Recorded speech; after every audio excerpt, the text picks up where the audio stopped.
So sir, ఈ government స్కూల్లో చదువుకుంటున్నటువంటి పిల్లలు వాళ్ళ యొక్క తల్లిదండ్రులు కొంతమంది ఇక్కడ ఉన్నారు. ఒకసారి వాళ్ళతో కూడా ఇంటరాక్ట్ అవుదాం. చెప్పండి అమ్మా, ఈ స్కూల్లో పిల్లలకి ఇంత మంచి ఫెసిలిటీస్ ఇవ్వడంపై పేరెంట్స్గా మీ ఫీలింగ్ ఏంటి? ఏం చెప్తారు? ఇదివరకు ఉన్న స్కూల్ కన్నా ఇప్పుడున్న స్కూల్ జగన్మోహన్ రెడ్డి గారు వచ్చినాక పిల్లల స్కూల్ విషయంలో బాగా డెవలప్మెంట్ అయింది. పిల్లల బ్యాగులు, పుస్తకాలు, ఫస్ట్ మెయిన్ పాయింట్ ఏంటంటే తెలుగు మీడియం నుంచి ఇంగ్లీష్ మీడియంకి వచ్చారు. అది చాలా బాగుంది. జగన్మోహన్ రెడ్డి గారి వల్లే అయ్యింది ఇదంతా. పిల్లలు బాగా చదువుకుంటున్నారు. భోజనాలు, మధ్యాహ్న భోజనాల పథకం విషయం కూడా బాగా చేశారు జగన్మోహన్ రెడ్డి గారు. ఇప్పుడు మీ పిల్లలు వచ్చి మీకు ఇంగ్లీష్ నేర్పుతున్నారా? బాగా చెప్తున్నారు. ఇంగ్లీష్ మీడియం కూడా బాగా చెప్తున్నారు. తెలుగు మీడియం కన్నా ఇంగ్లీష్ మీడియం ఎక్కువగా చెప్తున్నారు.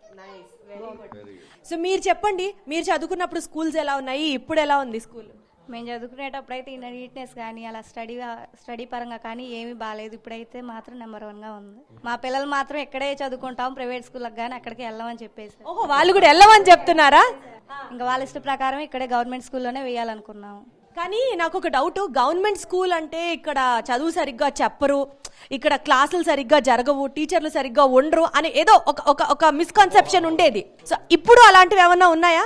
లేదండి, బాగా చెప్తున్నారు. చదువు బాగా చెప్తున్నారు. స్టడీ బాగుంది. మా పిల్లలు వచ్చి బాగా చెప్తున్నారు. బాత్రూమ్స్ అన్ని నీట్గా ఉండి బాగుండి మమ్మీ అని చెప్తున్నారు. మా పిల్లలు బాగా చెప్తున్నారు. ఇక్కడ ఒక పెద్ద ఆవిడ వచ్చారు. అవ్వ రండి, ఏంటి పరిస్థితి? మనవరాళ్ళ ఎవరు చదువుతున్నారు ఈ స్కూల్లో? మనవరాలండి. ఏం చెప్తూ ఉంటుంది మీ మనవరాలు స్కూల్ గురించి? మీకు ఎలా అనిపించింది? బాగుంటది. మొట్టమొదట ఏడ్చింది కానీ చక్కగా సముదాయించి బాగా పెడతా, బాగా చేస్తా, ఏళ్ళకు పడుకోబెడతా చేస్తా, బాగా చేస్తున్నారండి. ఇప్పటికీ మీ పిల్లలు వాళ్ళని స్కూల్కి పంపించినప్పుడు ఆ రోజు స్కూల్స్ ఎలా ఉన్నాయో తెలుసు, చూసుంటారు మీరు. ఇప్పుడు ఈ స్కూల్ ఎలా ఉందో చూస్తున్నారు మీరు.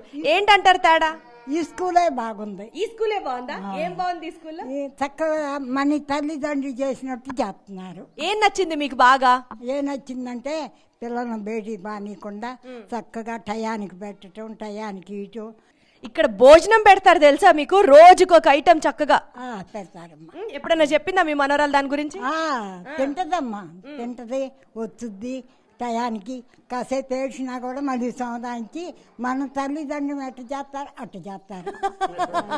Nice nice. వెంకట్ సార్, ఒక్క మాట చెప్పండి, ఈ ఒక్క స్కూల్ ఇలా ఉంటుందంటారా, లేకపోతే మీ మండలం మొత్తంలో స్కూల్స్ అన్నిటినీ నాడు నేడు కార్యక్రమంలో 30,000 schools, 30,000 schools through out the state. నాకు తెలిసి phase 1లో, phase 2లో, ఇప్పుడు phase 2 ఆల్రెడీ ఇప్పుడు స్టార్ట్ అయింది, ఆల్మోస్ట్ కంప్లీట్ అయిపోయింది. నెక్స్ట్ phase 3 స్టార్ట్ అవుతుంది. అంటే స్కూల్ మొత్తం రాష్ట్రంలో ప్రతి స్కూలు, ప్రతి ప్రైమరీ స్కూలు, హై స్కూలు, ఇప్పుడు మనం చూసిన స్టాండర్డ్స్, నెక్స్ట్ మనం ఇది చూడబోతాం హై స్కూల్. ఆ స్టాండర్డ్స్ మొత్తం రాష్ట్రంలో ప్రతి స్కూల్లో. ఎందుకంటే ఇప్పుడు ప్రభుత్వం వేల కోట్లు, లక్షల కోట్లు అప్పులు చేసేసింది.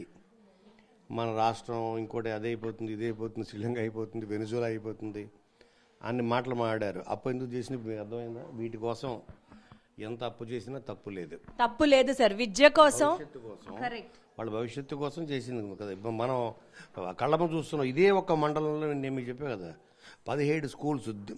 ఇదే మనం ఒకటి వావ్ అనిపిస్తుంది కదా, దీనికి మించి ఉంటాయి. ఇంకా దీనికి తగ్గి మీకేం ఉండదు. ఇది one of the best. Correct.